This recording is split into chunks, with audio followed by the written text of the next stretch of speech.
આ બજેટ કોઈ પણ નવા કરવેરાનું ભારણ નાખ્યા વગર રાજ્યની અવિરત વિકાસ યાત્રાને જનકલ્યાણના અડગ વિશ્વાસથી આગળ ધપાવનારું છે.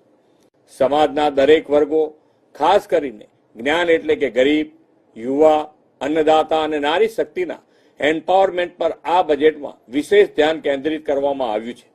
2026-27ના બજેટનું કદ 4,08,000 કરોડનું છે, એટલે કે ગયા વર્ષ કરતા 10.2% વધારાનું આ બજેટ સાઇઝ થઈ છે. બજેટના કુલ ખર્ચના 65% વિકાસલક્ષી ખર્ચ માટે ફાળવ્યા છે. હવેનો સમય એઆઈ અને ડીપ ટેકનો યુગ છે. ગુજરાતને એઆઈ અને ડિજિટલ ગવર્નન્સના ઇનિશિયેટિવના અગ્રેસર રાખવા 850 કરોડથી વધુની રકમ ફાળવી છે. અમદાવાદને કોમનવેલ્થ ગેમની યજમાનીનો અવસર મળ્યો છે. આ માટે સ્પોર્ટ્સ ઇન્ફ્રાસ્ટ્રક્ચર અને આધુનિક પરિવહન સેવાઓ સાથે ઓલિમ્પિક રેડી અમદાવાદ માટે 1200 કરોડથી વધુ રૂપિયાની ફાળવણી આ બજેટમાં કરી છે. ઘરની વીજળી સ્વયં બનાવવા આજે સે સોલારનો સંપર્ક કરો.